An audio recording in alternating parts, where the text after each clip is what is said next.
India dihebohkan dengan obat batuk yang memicu kematian pada anak. Salah satu jenis obat batuk yang tidak boleh dikonsumsi yaitu Cofix-Melin Baby Cough Syrup. Berdasarkan hasil uji WHO, Cofix-Melin Baby Cough Syrup mengandung jumlah diethylene glycol dan ethylene glycol yang berbahaya untuk tubuh.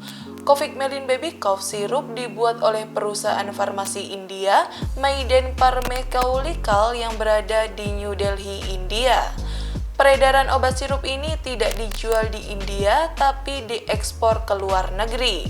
Perlu diketahui ada beberapa obat yang termasuk Cofix-Melin Baby Cough Syrup antara lain Bilcoff, Neudril, Leradil, dan Avicoff. Terdapat kombinasi 3 formulasi dalam Cofix-Melin Baby Cough Syrup selain sebagai obat sirup yang digunakan untuk meredakan batuk.